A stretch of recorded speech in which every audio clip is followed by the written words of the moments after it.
حضرت عائشہ صدیقہ رضی اللہ تعالیٰ عنہ کہتے میں بیٹھی تھی حضور کی بارگاہ میں، دوپہر کا وقت حضور کے کیلولا کا وقت ہوتا تھا، اس وقت صحابہ نہیں آتے تھے، حضور دوپہر کو تھوڑا آرام کرتے تھے۔ کہتے ہیں ایک بوڑھی خاتون ایک دن آ گئی دوپہر کو، اس کے ہاتھ میں چھڑی تھی، لاٹھی پکڑی تھی، اس نے دروازے پہ دستک دی۔ جب میں نے پوچھا کون ہے تو وہ عورت بولی، حضور آرام کر رہے تھے، کہتے ہیں وہ عورت جب بولی نا، اللہ کے محبوب چارپائی پہ اٹھ کے بیٹھ گئے، اس کی آواز کانوں سے ٹکرائی، حضور اٹھ کے بیٹھ گئے۔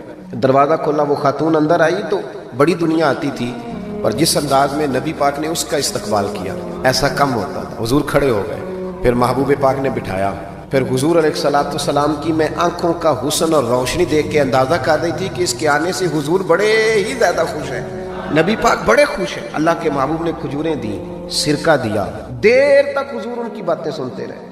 حضرت عائشہ صدیقہ کہتی ہے محب ہو کے محبوب نے، کنز المال میں حدیث موجود ہے، محب ہو کے محبوب نے باتیں سنی۔ دو قسم کے مہمان آتے ہیں نا، ایک مہمان فون کرتا ہے تو بندہ کہتا ہے میں کوئی نہیں گھر، پھر کبھی آنا، اور ایک مہمان ایسا ہوتا ہے جسے بندہ کہتا ہے اتنی بھی جلدی کیا ہے، ذرا ٹھہر جائیے، تھوڑا رک جاؤ، چائے بن رہی ہے۔ قسمیں ہوتی ہیں مہمانوں کی، کچھ مہمانوں سے دل لگا ہوتا ہے، دل کرتا ہے بیٹھے رہے، ذرا تھوڑا اور بیٹھے، یار تو نہ جایا کر، تو بیٹھا رہا کر۔ ہوتے ہیں کچھ لوگ، دیر تک نبی کریم علیہ السلام نے بات سنی، اور کیا بات ہے، جناب عائشہ صدیقہ کہتی ہیں دل حضور کا لگا، میں نے دیکھا تو میں بڑی مطمئن تھی۔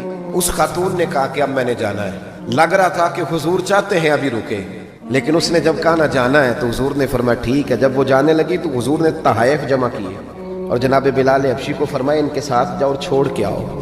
جناب عائشہ صدیقہ رضی اللہ تعالیٰ عنہ فرماتی ہیں، کہتے ہیں وہ خاتون چلی گئی، میرا خیال تھا کہ حضور اب مسجد جائیں گے، جب رات کو آئیں گے نا بعد از عشاء تو پھر پوچھوں گی حضور یہ کون تھی، لیکن محبوب تو گئے نہیں، لیٹ گئے۔ میں اٹھ کے قدموں میں بیٹھی تو حضور کی مقدس آنکھیں کھلی ہوئی، میں نے عرض کی حضور یہ کون خاتون تھی، اور میں نے آپ کو تھوڑا انفرادی دلچسپی لیتے دیکھا، حضور کون تھی؟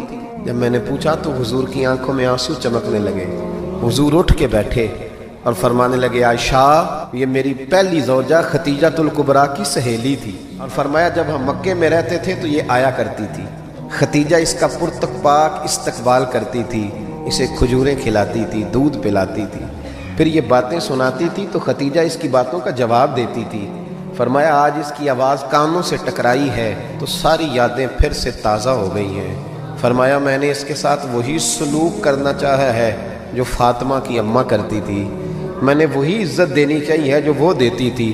اور حدیث کا آخری جملہ اتنا شاندار ہے کہ اس جملے کو یاد کر لیں تو دستور بن جائے ہمارے لیے۔